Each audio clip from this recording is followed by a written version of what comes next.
السلام علیکم ورحمۃ اللہ وبرکاتہ۔ بدائع الصنائع صفحہ نمبر 433۔ بسم اللہ الرحمن الرحیم۔ وَيَسْتَوِي فِي وُجُوبِ الزَّمَانِ الرُّجُوعُ عَنِ الشَّهَادَةِ وَالرُّجُوعُ عَلَى الشَّهَادَةِ۔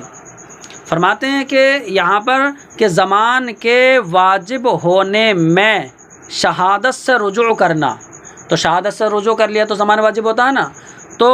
زمان کے واجب ہونے میں شہادت سے رجوع کرنا ایک یہ ہے، اور ایک شہادت علی شہادت ہے، ٹھیک ہے۔ وہی فرماتے ہیں کہ اور شہادت علی شہادت سے رجوع کرنا یہ دونوں برابر ہیں، ٹھیک ہے۔ وہی فرماتے ہیں کہ وَيَسْتَوِي فِي وُجُوبِ الزَّمَانِ الرُّجُوعُ عَنِ الشَّهَادَةِ وَالرُّجُوعُ عَلَى الشَّهَادَةِ۔ وَالرُّجُوعُ عَلَى الشَّهَادَةِ کا مطلب ہے وَالرُّجُوعُ عَنِ الشَّهَادَةِ عَلَى الشَّهَادَةِ، اور شہادت علی شہادت سے رجوع کرنا اور صرف شہادت سے رجوع کرنا یہ دونوں برابر ہیں۔ حتیٰ لو رجعت الفروع وثبت الاصول، حتیٰ کہ اگر فروع نے رجوع کر لیا، فروع نے رجوع کر لیا اور اصول ثابت ہیں تو زمان فروع پر واجب ہوگا۔ کیوں؟ کیونکہ زمان کے واجب ہونے میں دونوں برابر ہیں، تو اب ان پر زمان واجب ہوگا ان کی طرف سے اطلاف پائے جانے کی وجہ سے۔ کیوں؟ کیونکہ حقیقت میں انہی کی طرف سے گواہی پائی گئی ہے، تو حقیقت میں تو گواہی فروع نے دی ہے نا، شہادت علی شہادت انہی کی ہے۔ وَلَوْ رَجَعَ الْأُصُولُ وَثَبَتَ الْفُرُوعُ، اور اگر اصول نے رجوع کر لیا، پہلے والوں نے رجوع کر لیا، اور جو فروع ہیں شاہد علی شاہد ہیں، فروع ثابت ہیں، فَلَا زَمَانَ عَلَى الْفُرُوعِ، تو اب فروع پر کوئی زمان نہیں ہوگا، کیونکہ فروع تو ثابت ہے نا، ان کی طرف سے رجوع نہ پائے جانے کی وجہ سے۔ اب یہ ہے کہ اصول پر ہوگا یا نہیں، تو کیا اصول پر زمان واجب ہوگا؟ تو شیخین تو فرماتے ہیں لا یجب، اصول پر زمان واجب نہیں ہوگا۔ امام محمد فرماتے ہیں واجب ہوگا۔ امام محمد کے قول کی دلیل یہ ہے کہ فروع جو ہیں لا یشہدون بشہادت انفسہم، تو امام محمد کہہ رہے ہیں کہ دیکھو گواہی تو فروع نے دی ہے حقیقت میں، تو فروع یہ اپنی گواہی نہیں دے رہے ہیں بلکہ یہ اصول کی گواہی ادا کر رہے ہیں۔ فَإِذَا شَهِدُوا، تو جب انہوں نے گواہی دی تو اپنی گواہی نہیں دی انہوں نے، فَقَدْ أَظْهَرُوا شَهَادَتَهُمْ، تو انہوں نے انہی کی گواہی کو ظاہر کیا ہے۔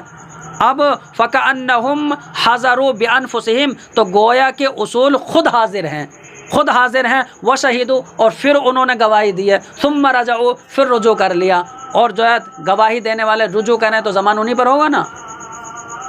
شیخین کے قول کی دلیل یہ ہے کہ ان الشہادت وجدت من الفروع، کہ شہادت تو فروع کی طرف سے پائی گئی ہے، کیونکہ شہادت علی شہادت تو حقیقت میں فروع کی طرف سے ہوتی ہے، تو شہادت فروع کی طرف سے پائی گئی ہے نہ کہ اصول کی طرف سے۔ کیوں؟ لعدم الشہادت من الاصول حقیقتاً، کیونکہ حقیقت میں اصول کی طرف سے گواہی نہیں ہے، یہاں پر حقیقت میں اصول کی طرف سے گواہی نہیں ہے، کیونکہ قاضی کے پاس گواہی تو فروع دیتے ہیں۔ فَإِنَّهُمْ لَمْ يَشْهَدُوا حَقِيقَةً، کیونکہ وہ حقیقت میں حاضر، کیونکہ انہوں نے حقیقت میں گواہی نہیں دی ہے۔ وَإِنَّمَا شَهِدَ الْفُرُوعُ، اور فروع نے گواہی دی ہے، وَهُمْ ثَابِتُونَ عَلَى شَهَادَتِهِمْ، اور فروع اپنی شہادت پر ثابت ہیں، فروع نے گواہی دی ہے اور وہ اپنی گواہی پر ثابت ہیں۔ فَلَمْ يُوجَدِ الْإِطْلَافُ مِنَ الْأُصُولِ، تو جب اصول کی طرف سے گواہی بھی نہیں ہے تو ان کی طرف سے اطلاف کیوں ہوگا؟ تو وہی فرماتے ہیں کہ اصول کی طرف سے اطلاف نہیں پایا گیا، کیوں؟ کیونکہ حقیقت میں اصول کی طرف سے گواہی نہیں، تو جن کی طرف سے گواہی ہے ان کا رجوع نہیں، جن کی طرف سے رجوع ہے ان کی حقیقت میں گواہی نہیں۔ فلا یضمنون، تو اصول تو ضامن نہیں ہوں گے۔ فرماتے ہیں وَعَلَى هَذَا، اور اسی پر یہ مسئلہ ہے کہ اذا رجعوا جميعا، جبکہ اصول اور فروع سب رجوع کر لیں، فالزمان علی الفروع عندهما، تو شیخین کے نزدیک اصول پر تو ہوتی نہیں ہے، تو شیخین کے نزدیک زمان صرف فروع پر ہوگا، اصول پر کچھ نہیں ہوگا۔ لوجود الشہادت من الفروع حقیقتاً، کیونکہ حقیقت میں فروع کی طرف سے گواہی پائی گئی ہے نہ کہ اصول کی طرف سے۔ وعنده المشہود علیہ بالخیار، اور امام محمد کے نزدیک جس کے خلاف گواہی دی گئی ہے اسے اختیار ہے، اگر چاہے تو زمان فروع سے لے، و انشاء ضمن الاصول، اور اگر چاہے تو زمان اصول سے لے، کیونکہ امام محمد کے نزدیک تو دونوں ہی گروہ کی طرف سے گواہی پائی گئی ہے۔ ولو لم یرجع احد من الفریقین، اب فرماتے ہیں اور اگر فریقین میں سے کوئی رجوع نہ کرے، نہ اصول رجوع کرے نہ فروع رجوع کریں، لیکن اصول گواہ بنانے کا انکار کر دیں، تو گواہ بنانے کا اگر انکار کریں تو اس سے تھوڑی کوئی فرق پڑ رہا، اشاہاد کا انکار کر رہے ہیں بس وہ۔ فلا زمانہ علی احد، تو کسی پر کوئی زمان نہیں ہوگا شہادت سے رجوع نہ ہونے کی وجہ سے، کہ یہاں شہادت سے رجوع نہیں ہے بلکہ اشاہاد کا انکار ہے، اور دونوں میں بہت فرق ہے۔ وَيَسْتَبِي فِي وُجُوبِ زَمَانِ الرُّجُوعِ رجوع الشہود والمزکین عند ابی حنیفہ، تو دیکھو یہاں پر یہ ہوتا ہے، تو دیکھو گواہ، تو گواہوں کی چھان بین جو کرتے ہیں تو وہ مزکین ہوتے ہیں، جو تزکیہ کرتے ہیں کہ یہ گواہ صحیح گواہی دے رہے ہیں، ان کے حالت کے بارے میں جو چھان بین کرتے ہیں انہیں مزکین کہتے ہیں۔ تو مان لو رجوع کا زمان واجب ہوا تو کس پر ہوگا؟ گواہوں نے جو رجوع کیا ہے، ٹھیک ہے، تو رجوع کے زمان کے واجب ہونے میں برابر ہے گواہوں کا رجوع اور مزکین کا رجوع، یعنی تزکیہ کرنے والا کا رجوع، تو دونوں کا رجوع برابر ہے امام اعظم کے نزدیک، ٹھیک ہے، یعنی سمجھ میں کیسا ہے تو کوئی سمجھو، حتیٰ ان المزکین لو زکوا الشہودا، حتیٰ کہ مزکین نے اگر گواہوں کی چھان بین کی، تو مزکین نے اگر گواہوں کی چھان بین کی فشہدو، تو انہوں نے چھان بین کر کے انہوں نے کہہ دیا نا صحیح ہیں یہ گواہ، انہوں نے گواہی دے دی، وقضى القاضی، قاضی نے فیصلہ کر دیا ان کی گواہی پر، ثم رجع المزکون، پھر تزکیہ کرنے والے یہ پلٹ گئے، تو اب فرماتے ہیں زمنو عندہ، تو امام اعظم کے نزدیک یہ تزکیہ کرنے والے یہ ضامن ہوں گے، وعندہما رجوع المزکین لا یجیب الزمانہ، اور صاحبین کے نزدیک مزکین کا رجوع یہ موجب زمان نہیں ہے، وہ کہہ رہے ہیں کہ گواہوں کا رجوع سے تو زمان واجب ہوگا گواہوں پر، لیکن تزکیہ کرنے والے اگر رجوع کریں تو ان پر زمان واجب نہیں ہوگا۔ صاحبین کے قول کی دلیل تو فرماتے یہ ہے کہ ان رجوع المزکین بمنزلت رجوع شہود الاحسان، تو انہوں نے یہ کہا دیکھو ایک تو یہ ہے کہ وہ زنا کی گواہی دیں اور ایک محسن ہونے کی گواہی دیں، لو تو محسن ہونا تو یہ جو ہے کیا ہے شرط ہے، اور حقیقت میں تو جو زنا کے گواہ ہیں اگر وہ پلٹیں گے تو حد ان پر لگے گی، حد قذف،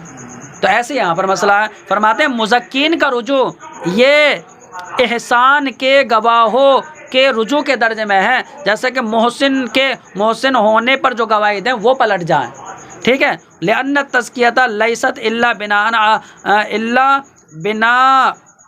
عن الشہودی، ٹھیک ہے، اس لیے کہ تزکیہ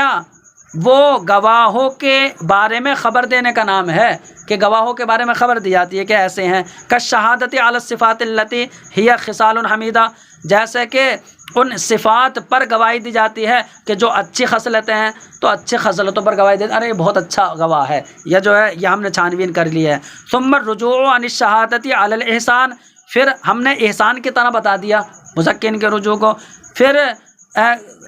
احسان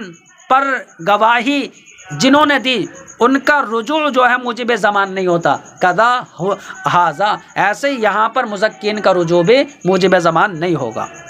تو امام اعظم کے نزدیک دونوں رجوع برابر ہیں، گواہ رجوع کریں گے تو ان پر زمان، اور تزکیہ کرنے والے رجوع کریں گے تو ان پر زمان، ٹھیک ہے، فرماتے ہیں تو اس کا مطلب امام اعظم کے نزدیک تو تزکیہ بھی گویا کہ شہادت ہی ہے،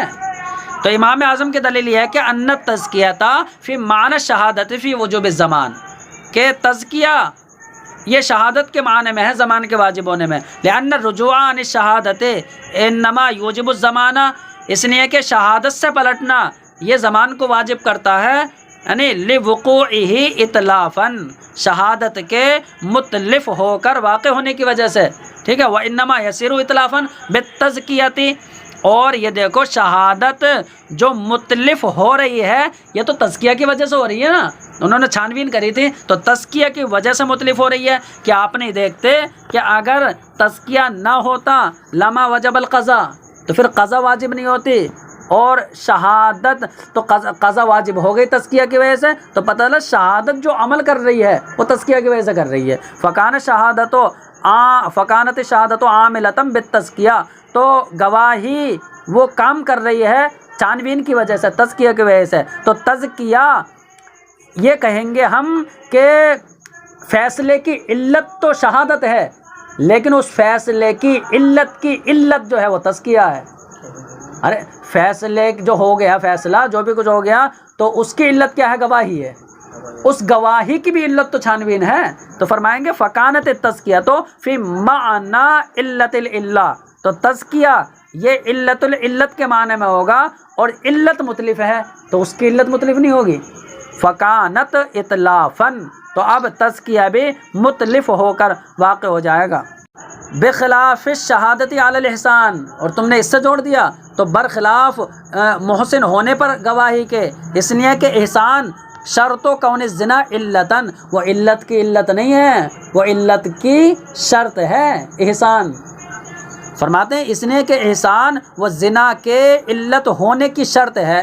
والحکم للعلت لا للشرط، اور حکم علت کا ہوتا ہے شرط کی وجہ سے نہیں.